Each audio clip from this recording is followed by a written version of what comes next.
लेकिन तब हम जब आंदोलन से जुड़े थे जी। तब एक मकसद था, वो अब आंदोलन कहीं नजर नहीं आता आम आदमी पार्टी में। अब ये अच्छा। फुल फ्लेज एक पॉलिटिकल पार्टी है, और जो एक पॉलिटिशियन है वो सिर्फ आंदोलनकारी होने का नाटक कर सकता है, वो अंदर से पॉलिटिशियन ही रहता है, जैसे कि अरविंद केजरीवाल। पर कभी भी क्रांतिकारी नहीं थे, वो शुरू से एक पॉलिटिशियन थे, जो अब वो सामने आ रही हैं। इन्होंने जितने वादे किए थे कि मैं 10 साल बाद पार्टी के हेड से इस्तीफा दे दूंगा, दे दिया। आज वो एक घर की पार्टी बना, अब घर की पार्टी बन गई है कि मेरे को वोट बैंक पॉलिटिक्स नहीं करनी। अगर वोट बैंक पॉलिटिक्स नहीं करनी तो ये जो फ्री बीज दे रहे हैं ये क्या है, कराया भी क्या नहीं। बात करे, इतना काम हुआ है।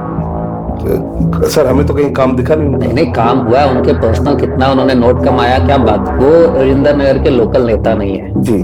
ठीक है, वो एक अपॉर्चुनिस्ट है। अच्छा। वो आईएएस की तैयारी कहाँ करने आया था ठीक है, फिर आंदोलन देखा, पॉलिटिक्स में आ गया।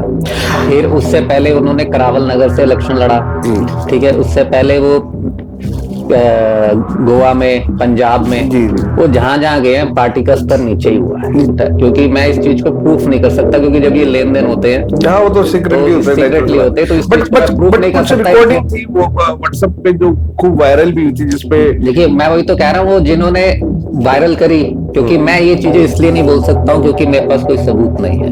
वो कोई मैं किसी बात बोलूंगा, हाँ बाकी काफी लोगों ने पीछे वायरल भी हुआ था व्हाट्सएप पे का, उनकी चैटिंग और voice record whatsoever it was, जो दावा भरते हैं कि कट्टर ईमानदार नहीं है वो, कट्टर ईमानदार, ध्यान रखिएगा, वो ईमानदार नहीं है, कट्टर ईमानदार है।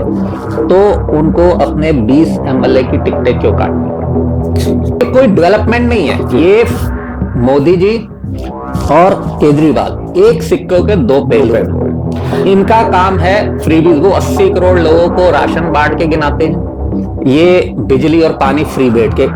वोट बैंक पॉलिटिक्स है, कोई डेवलपमेंट या गवर्नेंस कोई नहीं है। अगर स्टेबिलिटी और गवर्नेंस चाहिए तो पब्लिक कांग्रेस की तरफ इस बार झुकाव पूरा है। दोस्तों नमस्कार, आदाब, सत श्री अकाल। दोस्तों मेरा नाम है धर्मवीर जारवाल। दिल्ली के अंदर अब चुनावी बिगुल बज चुका है और जनवरी या फरवरी में इलेक्शन शुरू हो जाएंगे। इस बार आम आदमी पार्टी, जो कि पिछले 2 बार या 3 बार से जो मुख्यमंत्री है अरविंद केजरीवाल, उनके लिए इस बार थोड़ी सी डगर मुश्किल है, ऐसा सुनने में भी आ रहा है और ऐसा शायद दिल्ली की जनता का भी कहना है। भारतीय जनता पार्टी की बात करें तो उनके लिए कह रहे हैं कि शायद इस बार उनके लिए बहुत अच्छे परिणाम हो सकते हैं। वहीं बात करें हम लोग नेशनल कांग्रेस की, तो इस बार लोगों का विश्वास कांग्रेस की तरफ ज्यादा बढ़ा है। अब उसके क्या कारण रहे हैं और जमीनी हकीकत क्या है इन सब दावों की, उसके लिए इन सब चीजों को लेके और आने वाले चुनाव को लेके आज चर्चा करेंगे। हमारे साथ स्टूडियो में मौजूद है अमरपाल सिंह जी। सर नमस्कार, बहुत बहुत स्वागत है आपका। पहले तो मैं चाहूंगा कि जितने भी दर्शक आज हमें देख रहे हैं, एक छोटा सा परिचय अपना आप दीजिए। हाँ जी, मेरा नाम अमरपाल सिंह है जी। मैं राजेंद्र नगर विधानसभा से हूँ। पहले मैं आप में रह चुका हूँ, बट अब मैंने कांग्रेस में ज्वाइन करी। पहले हम कांग्रेस में ही थे जी। ऐसे कह सकते हैं कि वापस हम कांग्रेस में। अच्छा, मतलब वो घर वापसी हो गई। हाँ। अच्छा, एक सिंबल मैंने, एक लाइन मैंने सुनी थी, आई लव केजरीवाल। हाँ जी, ठीक है, वो आई लव केजरीवाल से आई लव कांग्रेस कैसे हो गया? और जो मुझे पता चला कि ये आई लव केजरीवाल ये आप ही की दी हुई टैगलाइन थी। नहीं ऐसा नहीं है कि मेरी दी टैगलाइन थी। हम लोग, मैं और मेरा एक साथी है आम आदमी पार्टी में, सैयद नकवी, हम लोग, उन्होंने इसको ऑटो पे चलाया था। मैंने टी शर्ट्स के थ्रू इसको दिल्ली में कैंपेन किया था पिछले इलेक्शन से। लेकिन तब हम जब आंदोलन से जुड़े थे जी। तब एक मकसद था, वो अब आंदोलन कहीं नजर नहीं आता आम आदमी पार्टी में। अब ये फुल फ्लेज एक पॉलिटिकल पार्टी है जिसका काम सिर्फ वोट बैंक पॉलिटिक्स को टैग करना और सत्ता हासिल करना है। जो आंदोलन के साथ हम जुड़े थे वो आंदोलन अब कहीं नजर नहीं आता, तो निराशा ही हाथ आई। इसलिए हम वापस एक झूठ की राजनीति, केजरीवाल जी वो झूठ कहते हैं ना जी, झूठ के ज्यादा लंबा नहीं होते। तो आज की डेट में मैं नहीं, बहुत से आंदोलन से जुड़े हुए कार्यकर्ता हैं जो या तो घर बैठ गए हैं या इनका साथ छोड़ गए? या इन्हीं की पार्टी के बहुत सारे लोग ऐसे हैं जो पहले अच्छे पदों पर रहे हैं पर अब वो एक एक करके छोड़ के चले गए, जैसे राजकुमार आनंद जी हैं, गहलोत साहब है हमारे, और भी कई सारे लोग हैं जो धीरे धीरे छोड़ गए हैं। देखिए मैं वही कह रहा हूं कि जो एक आंदोलनकारी होता है ना, वो कहीं भी जाए वो आंदोलनकारी ही रहता है, वो कभी भी फुल फ्लेज पॉलिटिशियन नहीं बन सकता। और जो एक पॉलिटिशियन है वो सिर्फ आंदोलनकारी होने का नाटक कर सकता है, वो अंदर से पॉलिटिशियन ही रहता है, जैसे कि अरविंद केजरीवाल। पर कभी भी क्रांतिकारी नहीं थे, वो शुरू से एक पॉलिटिशियन थे, जो अब वो सामने आ रही है उनकी वो छवि। बट वो तो हमेशा ये बात बोलते हैं कि भाई मैं राजनीति करने नहीं आया हूँ या मैं कोई पैसा कमाने नहीं आया हूँ, क्योंकि अगर ये सब होता तो मैं कमिश्नर की पोस्ट पे था, मैं तो अच्छा पैसा कमा सकता था। अगर वो उनको ये पता लग गया था कि मैं इससे ज्यादा पैसा पॉलिटिक्स में आके कमा सकता हूँ, भाई जो उन्होंने वादे किए थे किन में वो खरे होते, कहाँ है जन लोकपाल जिनकी आज तक कभी नहीं हुए। और मैं आज एक बात और बोलता हूँ, जितने भी हमारे दर्शक देख रहे हैं, हम लोग जो दिल्ली के जो इश्यूज हैं इनको हम लोग बड़ी मुखरता के साथ दिखाते हैं, और दिल्ली की जो परेशानी, क्योंकि हम भी दिल्ली के वोटर हैं और दिल्ली के वोटर हैं तो दिल्ली की समस्या शायद हमसे बेहतर कोई नहीं जान सकता है। हम लोग अक्सर दिखाते हैं, और कई बार जो केजरीवाल साहब के जो अंधभक्त हैं वो हमें आगे ना गालियां लिख रहे होते हैं सर, अपना ट्विटर पे या यूट्यूब पे कमेंट्स में जाके कि भैया आप केजरीवाल की सिर्फ बुराई दिखाते हो, जबकि बुराई नहीं दिखा रहे हम सिर्फ वो सच्चाई बता रहे हैं कि जो उन्होंने आज तक वादे किए वो आज तक कितने पूरे हुए। कौन से वादे किए उन्होंने और जो कौन से पूरे हुए, कोई मेरे को नजर नहीं आता। जन लोकपाल का ही ले लो सर, वो तो उस मुद्दे पे तो पार्टी आज उस मुद्दे पे पार्टी बनी थी, आज उसकी कोई चर्चा है कहीं पर? कोई चर्चा नहीं। फिर इन्होंने जितने वादे किए थे कि मैं 10 साल बाद पार्टी के हेड से इस्तीफा दे दूंगा, दे दिया। आज वो एक घर की पार्टी बन, अब घर की पार्टी बन रही है कि मेरे को वोट बैंक पॉलिटिक्स नहीं करनी। अगर वोट बैंक पॉलिटिक्स नहीं करनी तो ये जो फ्री बीज दे रहे हैं ये क्या है? बिल्कुल, ये सिर्फ और सत्ता का लालच है जी। ये सत्ता के लिए किसी हद तक ये इंसान जा सकता है और इसमें कोई वो नहीं है, इनको ही जस्ट पावर हंग्री पर। सर आप राजेंद्र नगर विधानसभा से हैं। हाँ जी। और राजेंद्र नगर विधानसभा में हमारे जो आम आदमी पार्टी के दुर्गेश पाठक जी हैं, हाँ तो जी। अभी पीछे हमने भी देखा क्षेत्र में काम तो उनका कुछ हुआ नहीं, कुछ कराया भी क्या नहीं। बात कर रहे, इतना काम हुआ है? सर हमें तो कहीं काम दिखा नहीं उनका। नहीं काम हुआ है, उनके पर्सनल कितना उन्होंने नोट कमाया, क्या बात कर रहे हो?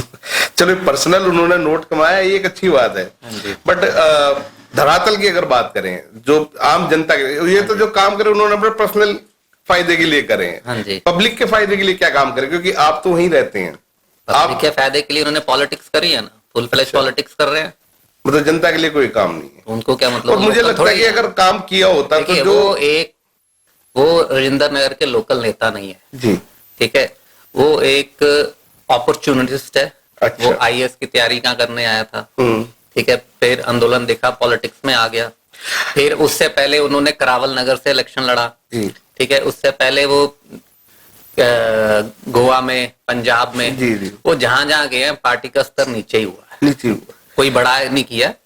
करावल नगर में हार के आए थे राजेंद्र, वहां से हारे, इधर आ गए, अब इधर से आ रहेंगे, फिर वो यहाँ से, वो कहीं के भी नहीं है, वो सिर्फ अपने लिए काम करते खाली हैं, अपॉर्चुनिटी। आप जब आम आदमी पार्टी में थे तो आपका दुर्गेश पाठक जी, क्योंकि आप ही क्षेत्र के, तो अच्छे लिंक थे या अच्छी बैठ थी उनके साथ, जो हमें सुनने में मिला है। तो इस बात में कितनी सच्चाई है? जैसे पीछे भी उनके ऊपर ये इल्जाम लगे थे कि पिछले चुनाव में इन्होंने टिकटॉक की खूब धांधलेबाजी की है। देखिए जी, सच को आज नहीं होते, ये आप किसी भी जगह से आप पता कर लीजिए इसमें कितनी सच है और कितना झूठ है, क्योंकि मैं इस चीज को प्रूफ नहीं कर सकता, क्योंकि जब ये लेन देन होते हैं जहाँ वो तो सीक्रेटली होते हैं, तो इस चीज को प्रूफ नहीं कर सकता। रिकॉर्डिंग थी वो व्हाट्सएप पे जो खूब वायरल भी हुई थी, जिसपे देखिए मैं वही तो कह रहा हूँ, वो जिन्होंने वायरल करी, क्योंकि मैं ये चीजें इसलिए नहीं बोल सकता हूँ क्योंकि मेरे पास कोई सबूत नहीं है, वो कोई मैं किसी बात बोलूंगा। हाँ, बाकी काफी लोगों ने पीछे वायरल भी हुआ था व्हाट्सएप पे का उनकी चैटिंग और voice record whatsoever it was, तो ये चीजें सामने आई थी। तो जनता समझदार है, जनता को सब मालूम होता है क्या है। परंतु अमरपाल जी एक बात बताऊं मैं आपको कि वो कहते हैं ना कि धुआं तभी उठता है जब आग जलती है। मैं भी वही कह रहा हूँ, जनता सब समझदार है, सब जानती है, कुछ चीजें ना बोली जाए लेकिन वो सब समझ सकती है कि क्या हुआ है क्या नहीं हुआ। अब जैसे इनके एक विधायक हैं अगर इन्होंने ये जितने आप कितने आप कॉरपोरेशन के इलेक्शन को आम आदमी पार्टी और बीजेपी की हार मानते हैं किसी एंगल से? जी। कितने सीटों पे आ गई है? जहां ये कह रहे थे हम 200 सीटों पे आएंगे, कितने में सिमटी? बिल्कुल। वो 15 साल बीजेपी पॉलिटिक्स में रहने के बाद कितनी सीटें फिर भी वो ले गए। अभी ये मेयर का इलेक्शन हुआ है, 2 वोटों से जीते हैं मेयर का इलेक्शन। तो क्या चल रहा है सब? अच्छा, मतलब कहीं ना कहीं आम आदमी पार्टी की पकड़ अब छूट रही है, बिल्कुल इसमें कोई दो राय नहीं। इसमें कोई दो राय नहीं। अच्छा, जैसे अब इनके एक विधायक साहब थे नरेश बालियान जी, विधायक तो अगर मैं नहीं बोलूंगा, मैं तो लिटरली ये बोलूंगा कि वो एक बहुत बड़े गैंगस्टर हैं, क्योंकि जो आदमी अपने क्षेत्र के बिजनेसमैन को, बिल्डर्स को गैंगस्टर से धमकी दिलवा के और बाद में खुद सेटलमेंट करा के अपने पैसों का हिस्सा ले ले, तो वो मेरे ख्याल से गैंगस्टर ही है। देखिए, कहता रहा हूँ ये चीजें, ये पुलिस में आई थिंक अरेस्ट हो गए वो, तो अभी तो जेल में है। हाँ, तो वो जेल में है। इस चीजों के ऊपर मैं ऐसे टिप्पणी नहीं दे सकता हूँ कुछ भी। रीजन बीइंग क्योंकि मेरे को इस मैटर का इतना स्टडी नहीं करना। नहीं, मैं इस बात को इसलिए पूछना चाह रहा हूँ कि जब अरविंद केजरीवाल साहब टिकटें देते हैं, क्योंकि वो कहते हैं कि भाई हम लोग बड़े छांट के, बड़ी रिसर्च करके लोगों को लेके आते हैं। रिसर्च करके देते हैं। मैं वही कह रहा था कि इतनी रिसर्च करते हैं, इतना वो सब कुछ कर रहे हैं, तो फिर इस वक्त उनको अपने जो दावा भरते हैं कि कट्टर ईमानदार नहीं है, वो कट्टर ईमानदार। ध्यान रखिएगा, वो ईमानदार नहीं है, कट्टर ईमानदार है। तो उनको अपने 20 एमएलए की टिकटें क्यों काटनी पड़ी? सही है, बिल्कुल ठीक बात है। तो ये ईमानदारी, ये सब कुछ, ये कहने की बातें हैं। वो सिर्फ और सिर्फ केजरीवाल जी, मतलब आम आदमी अब खास आदमी हो गया। बिल्कुल हो गया। ठीक है। अच्छा, अब बात करता हूं मैं भारतीय जनता पार्टी की। हाँ जी। क्योंकि बीजेपी का भी, इनके सारे सांसद, सातों सांसद जो है वो बीजेपी से हैं। बीजेपी ने जिस तरीके से अपना विस्तार किया है पूरे भारत के अंदर और कर भी रही है, तो उन सब चीजों को आप कैसे देखते हैं? देखिए, बीजेपी 2014 में सत्ता में आई केंद्र में, और मोदी जी के हमारे प्रधानमंत्री हैं, बिल्कुल, उन्होंने उसके बाद काफी विस्तार हुआ। लेकिन आज आप देखिए, अभी हम दिल्ली की बात करते हैं, लेकिन दिल्ली की बात करेंगे, लेकिन मोदी जी, दिल्ली क्या है ना, केंद्र और राज्य दोनों में पूरे चर्चा में रहती है। बिल्कुल, क्योंकि पावर हब है, देश की राजधानी है। तो हम दिल्ली में आए तो सातों सांसद पिछले 11 साल से बीजेपी के हैं जी, और पिछले 12 साल से आम आदमी पार्टी पावर में है।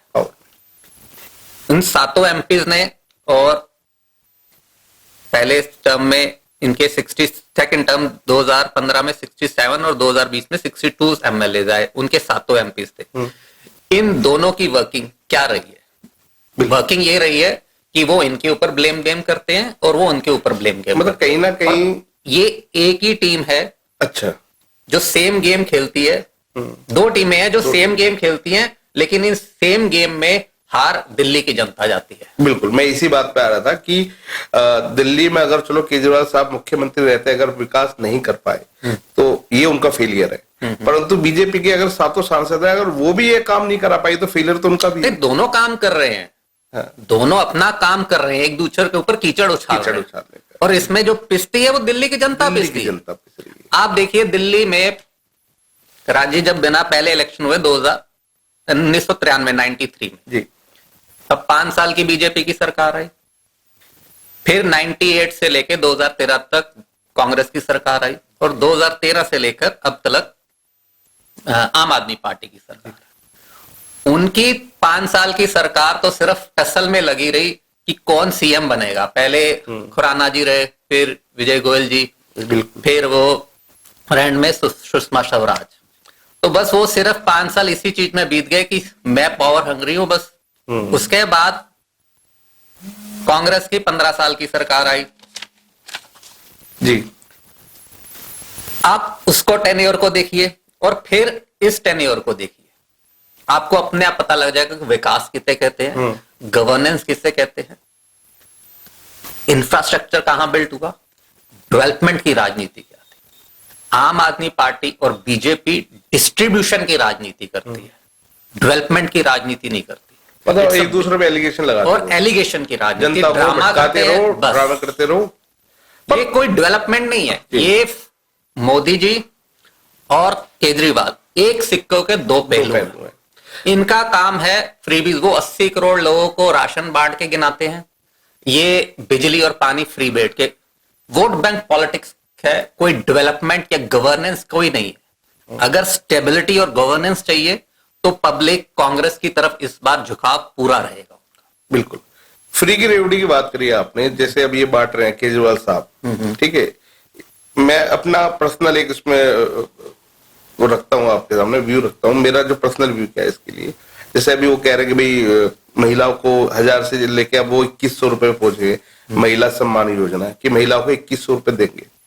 ऑटो चालकों को 5 लाख 10 लाख रुपए का इंश्योरेंस दे रहे हैं, 5000 रुपए उनकी वर्दी के लिए दे रहे हैं, ठीक है। पानी बिजली फ्री कर दी है उन्होंने, आगे और भी पता नहीं क्या कुछ करेंगे। एजुकेशन, चलो वो तो एजुकेशन तो फ्री है ही हमारे यहाँ।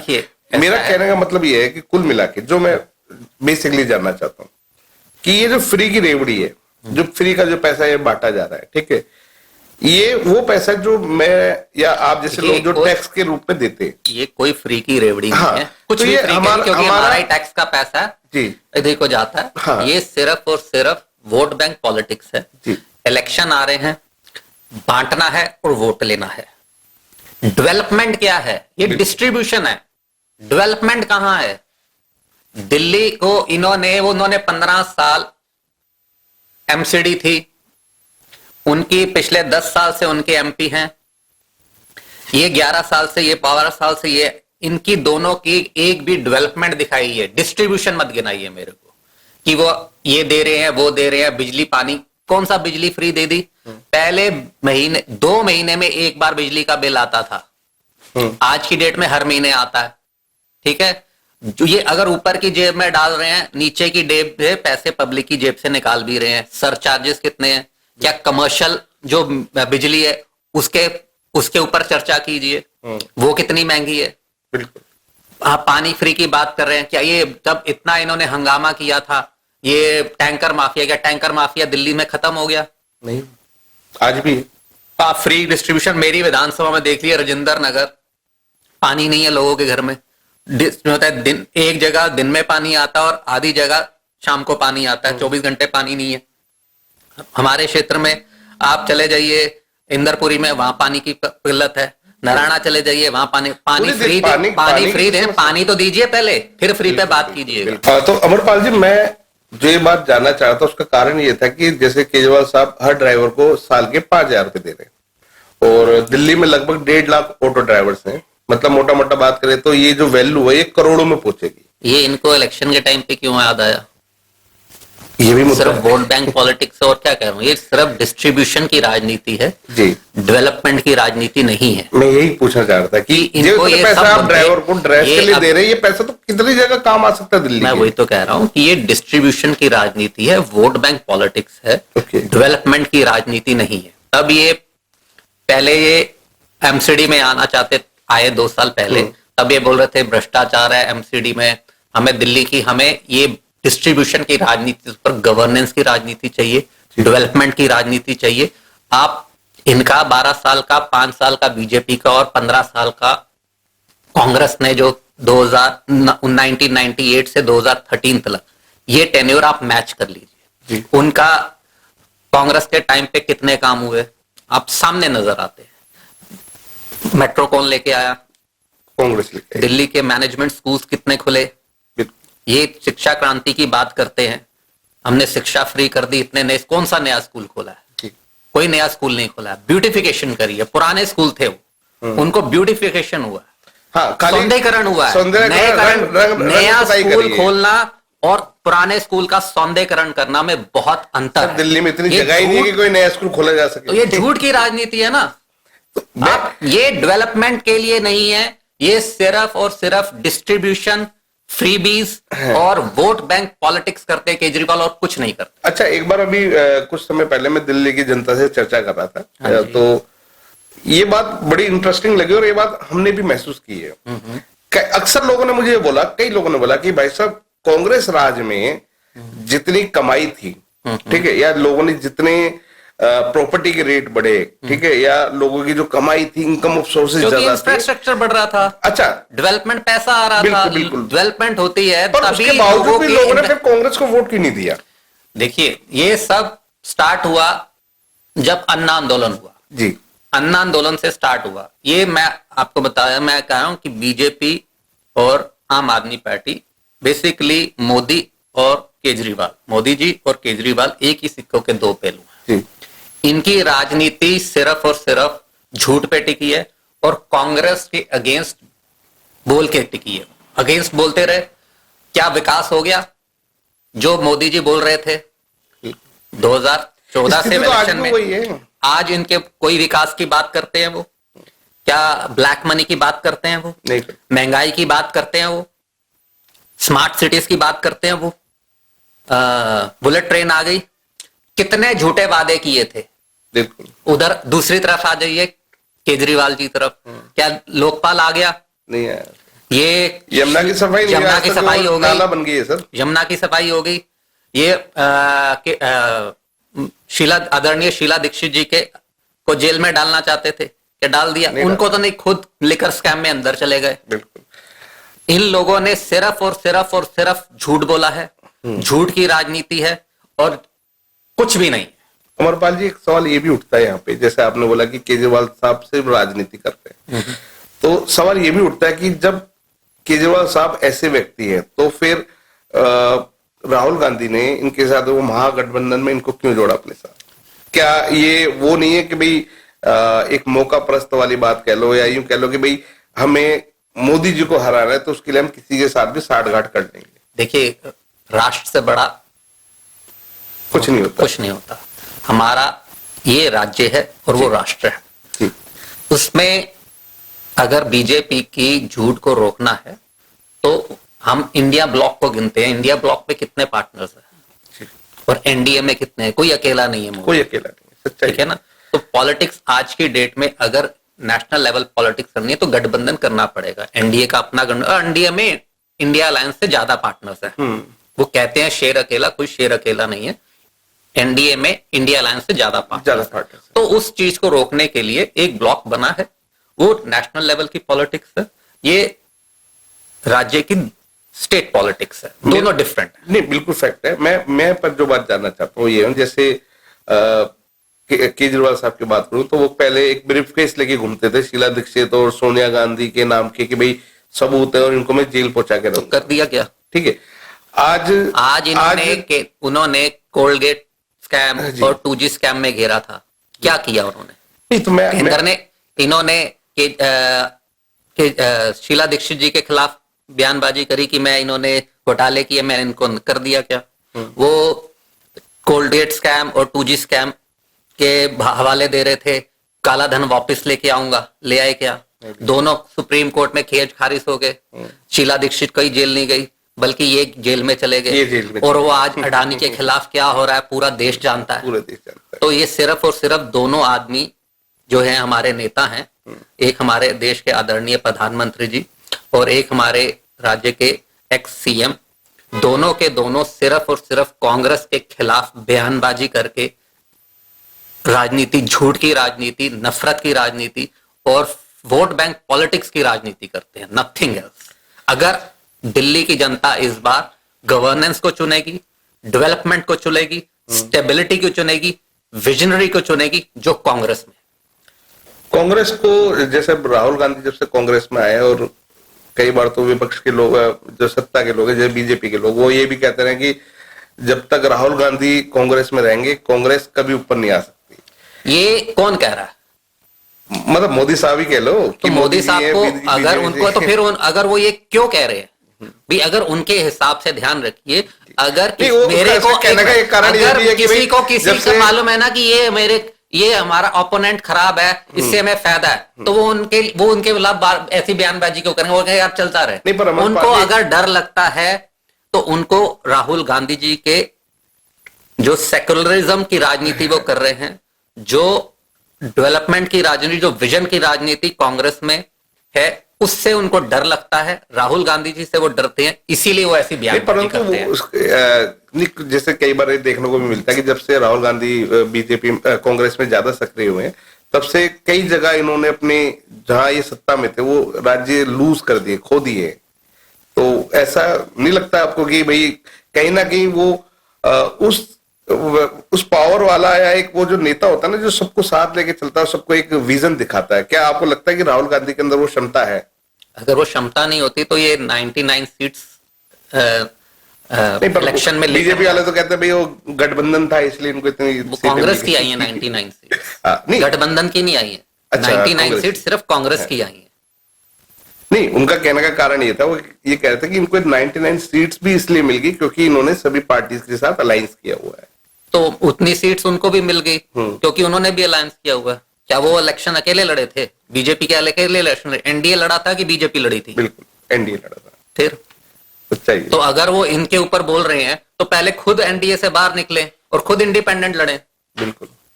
तो उन्होंने क्या महाराष्ट्र का इलेक्शन अकेले लड़ लिया? नहीं लड़ पाए वो, उसमें सब तो खुद वो अगर वो भाई तुम मेरे पे इल्जाम तब लगाओ जब बीजेपी खुद इंडिपेंडेंट इलेक्शन लड़ रही हो।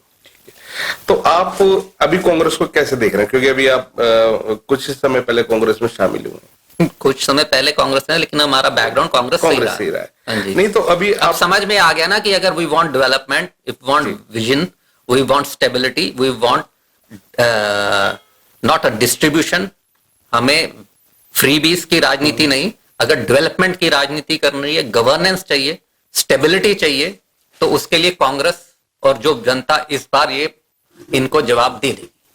कटोगे तो बटोगे, ये बीजेपी ने नारा निकाला इस बार।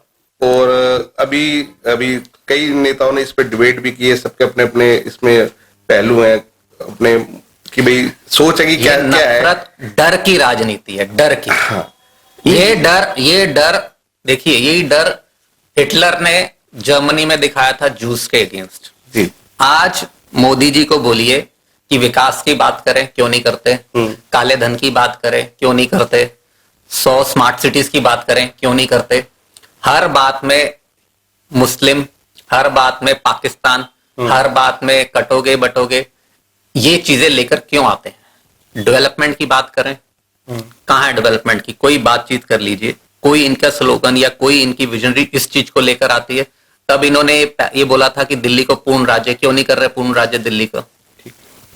तो ये चीजें हैं सिर्फ भटकाने का मुद्दा। भाई आज ये कहते हैं कि इतने सालों बाद हमें एक हिंदू नेता में ये तो ये कहते हैं कि हिंदू राष्ट्र घोषित कर देना चाहिए। हाँ जी, भारत को हिंदू राष्ट्र घोषित कर देना चाहिए। देखिए, ये एक सेकुलर कंट्री है और हमारा संविधान हमारे को इजाजत देता है कि सारे धर्मों के लिए निष्पक्ष, हर एक को अपना एक धर्म प्रीच करने के लिए इजाजत देता है। तो उसके ऊपर चलना चाहिए, ना कि ये दफरत की राजनीति के ऊपर नहीं चलना चाहिए, मेरी यही मान। अब आप मुझे एक चीज बताइए, आप बिजनेसमैन व्यक्ति हैं, अच्छा खासा बिजनेस है आपका, तो बिजनेस से पॉलिटिक्स में शिफ्ट होने का कारण क्या? मतलब बिजनेसमैन के पास तो बिजनेसमैन नहीं, सर्विस क्लास, स्टूडेंट्स, हर एक को पॉलिटिक्स में आना चाहिए। अगर देश की तरक्की जो है वो तब तक नहीं हो सकती जब हर क्षेत्र का इंसान पॉलिटिक्स में रुचि नहीं दिखाएगा। अच्छा। हर एक को दिखानी चाहिए। देश चलाता कौन है? पॉलिटिशियन से चलाते हैं ना। बट ये भी कहते हैं कि भैया राजनीति सबसे गंदा प्रोफेशन है। कौन कहता है? तमाम लोग यही बात बोलते हैं। कौन? बल्कि मैं तो कहता हूँ कई राजनेताओं को मैंने सुना है कि यार राजनीति तो बस एक दलदल है जिसमें जो आदमी घुस गया, जो कहते हैं ना अंगूर खट्टे हैं, ये भी हो सकता है। पर ये भी तो बात सच्चा है कि सर जितने भी राजनेता रहे हैं वो कहीं ना कहीं उनके ऊपर कभी ना कभी एलिगेशंस लगती हैं। देखिए, वो किसी भी आप कोई भी एनी पब्लिक फिगर होगा, बिजनेसमैन के ऊपर एलिगेशन लगते हैं, सेलिब्रिटीज के ऊपर भी एलिगेशन लगते हैं, टीचर्स के ऊपर भी एलिगेशन लग जाते हैं, स्टूडेंट्स के ऊपर भी एलिगेशन लग जाते हैं। एक आदमी ऐसा बता दीजिए, पुलिस वाले कर्मचारियों के ऊपर एलिगेशन लग जाते हैं, आर्मी ऑफिसर्स के ऊपर, एक फील्ड में से बता दिए जिसके ऊपर कभी एलिगेशन ना लगाओ। नहीं, मुद्दा सबसे बड़ा ये भी है, जैसे राजनीति है हमारा, भाई इसी से हमारा देश चलता है, सब कुछ है। Celebrities and politicians are soft target. इसलिए उनके ऊपर जल्दी, और वो पब्लिक फिगर्स रहते हैं इसलिए उनके ऊपर जो बट एलिगेशन ये भी जल्दी तो स्प्रेड हो ये जाते भी हैं। तो सच्चाई है सर कि आदमी, एक आम आदमी नेता बनता है और वही नेता बाद में घोटाले कर देता है करोड़ों। देखिए ये आप फिर पब्लिक इनको चुनती क्यों है? सर पब्लिक के, अब जैसे केजरीवाल साहब की बात करते हैं, जब केजरीवाल साहब जब सत्ता में आए थे तो मुझे ऐसा लगता है काफी टाइम से कि भाई जब वो जीते थे, उनका जीतने का कारण ये था कि कांग्रेस और बीजेपी, ये दो पार्टी थी दिल्ली के अंदर मुख्य तौर पे जो चुनाव लड़ती थी। दिल्ली की जनता के पास तीसरा ऑप्शन नहीं था, और तीसरे ऑप्शन के तौर पे खड़े हुए अरविंद केजरीवाल साहब, और लोगों को लगा कि हाँ यार ये व्यक्ति है, क्योंकि उन्होंने उस समय लोगों को इतना बड़ा सपने मैंडेट भी दिया, ऐसे दिखा दिए, इतने बड़ा मैंडेट दिया उन्होंने हाँ। पब्लिक ने, उसके बाद इन्होंने किया आज भी इनकी एक ही राजनीति है कि मैं बिजली पानी फ्री बांट रहा हूं, उसके ऊपर क्या है आगे? बिल्कुल फ्री, अभी ये फिर फ्री, दैट्स ऑल। डेवलपमेंट क्या है? बिल्कुल कोई डेवलपमेंट की राजनीति है। शिक्षा में क्रांति लाए, काहे की शिक्षा की क्रांति लेके आए, ये कहते रहते हैं शिक्षा की क्रांति लेके आए।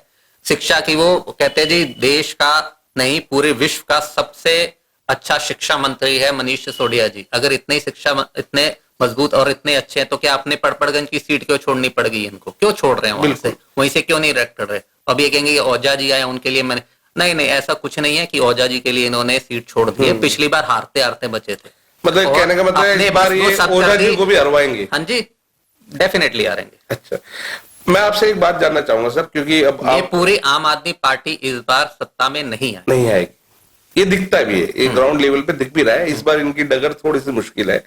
आप अब राजनीति में जा रहे हैं, तो मैं आपसे जो दिल्ली का, क्योंकि मैं भी एक दिल्ली का वोटर हूँ, जो दिल्ली की जो समस्या है, जैसे पानी की समस्या है, आज भी दिल्ली के घरों में टैंकरों से पानी पहुंचता है अधिकतर जगह, ठीक है, नलकों से तो पानी पहुंच ही नहीं रहा है। आज भी दिल्ली के अंदर बड़े बड़े स्लम एरिया हैं, आज भी दिल्ली के अंदर क्राइम हद से ज्यादा बढ़ गया। आपको पता है कि गैंगस्टर्स अब इतने हो गए कि बिजनेसमैन को धमकी आने लगी है, भैया पैसा दो नहीं तो गोली मार देंगे। लॉ एंड ऑर्डर का इशू है, पॉल्यूशन का तो ये हाल है कि समझ लीजिए कि लोग चलते फिरते शायद रोड पे मरने लग जाएंगे कुछ समय बाद। और ये सब चीजें जो ऐसी हैं, जैसे सड़कें हैं, ये बुनियादी जो जरूरतें हैं लोगों की, यही ढंग से नहीं मिल पा रही है। तो आपको क्या लगता है कि इन सब समस्याओं का, परेशानियों का किस तरीके से इनका निवारण किया जा सकता है? एक ही निवारण है इसका, कांग्रेस। देखिए इसमें आपने जो बातें कराई कि गवर्नेंस नहीं है, सिक्योरिटी नहीं है, इसमें केंद्र की और राज्य दोनों सरकारें फेल हैं। आपके सवाल में ही जवाब है। नहीं तो क्या आपको ऐसा लगता है कि कांग्रेस के पास इन सब समस्याओं का समाधान है? आप खुद ही देख, मैंने कहा ना कि मैं दिल्ली की जनता को कहूंगा कि जो पहले 93 से 98 तक 5 साल बीजेपी का टेन्योर देख लें, फिर 15 साल कांग्रेस का टेन्योर देख ले, और 12 साल आम आदमी पार्टी का टेन्योर देख ले, और कंपैरिजन कर ले। और पब्लिक करेगी इस बार ये कंपैरिजन कि क्या गवर्नेंस कांग्रेस के टाइम पे शीला दीक्षित जी के नेतृत्व में जो कांग्रेस की सरकार थी, और इनकी जो केजरीवाल जी के अंडर पिछले 12 साल से ये जो राजनीति में है, ये क्या डेवलपमेंट मिली है? कुछ नहीं।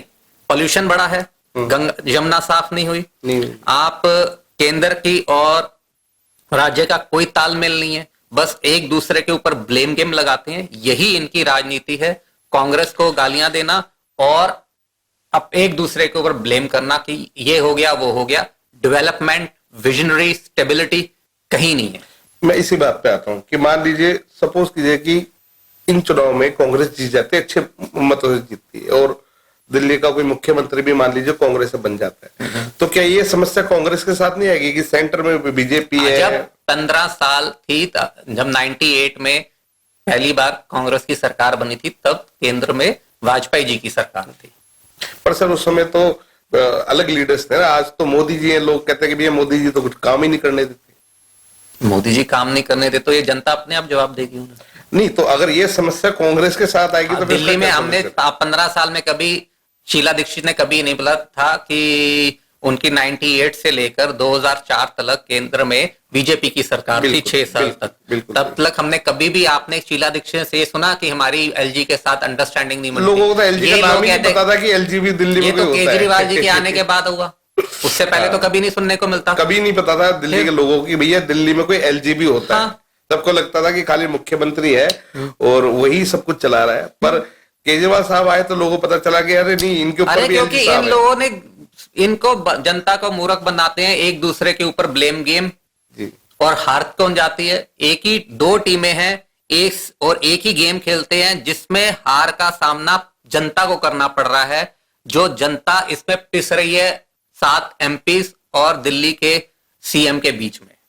इन दोनों की लड़ाई में एक दूसरे के ऊपर कीचड़ उछलना, जिसका नुकसान दिल्ली की जनता को मिल रहा है।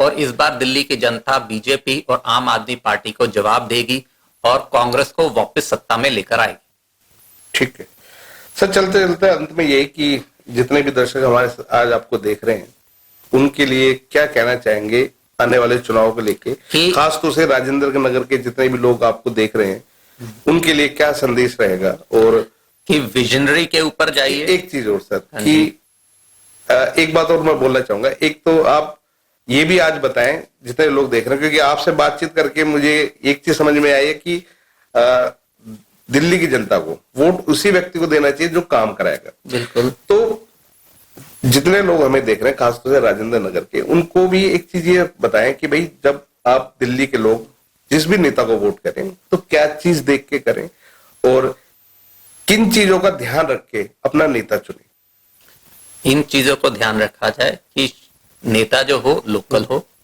जिसको लोकल प्रॉब्लम्स के बारे में पता हो, जो जनता के बीच में रहा हो, जिसने, और उस पार्टी को चुने जिन्होंने स्टेबिलिटी, विजनरी क्या है उसके ऊपर काम करें, ना कि फ्रीबीज, झूठे वादे, सिर्फ और सिर्फ प्रचार के ऊपर, सिर्फ और सिर्फ सोशल मीडिया के दिखावों के ऊपर, जो झूठे वादे हैं उसके ऊपर ना जाएं। गवर्नेंस को पहचाने, किसने करी है, स्टेबिलिटी कौन लेके आया, क्षेत्र में क्या क्या डेवलपमेंट्स हुई हैं, क्षेत्र में किसने करी है, उस चीजों को दिल्ली की जनता देखे और उस हिसाब से अपनी सरकार चुने।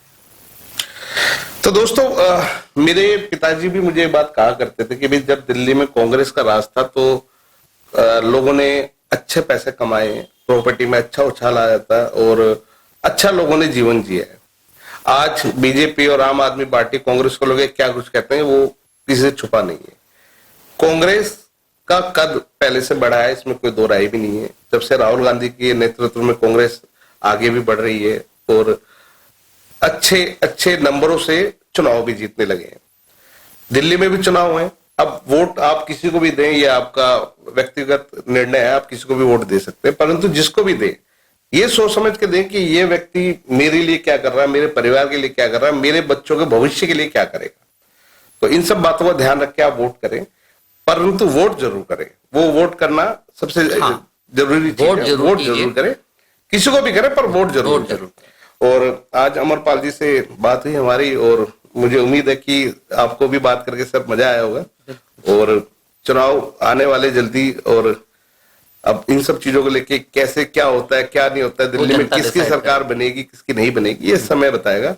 बाकी जो भी लोग हमें देख रहे हैं, अमरपाल जी से किसी भी प्रकार का कोई भी सवाल अगर पूछना चाहते हैं तो आप हमें कमेंट्स करके पूछ सकते हैं और सर पाजी उसका जवाब भी देंगे। और इसी तरह की रोमांचक और मजेदार बातचीत के लिए देखते रहे, हमारे साथ बने रहे। आज के लिए इजाजत, नमस्कार। Thank you sir.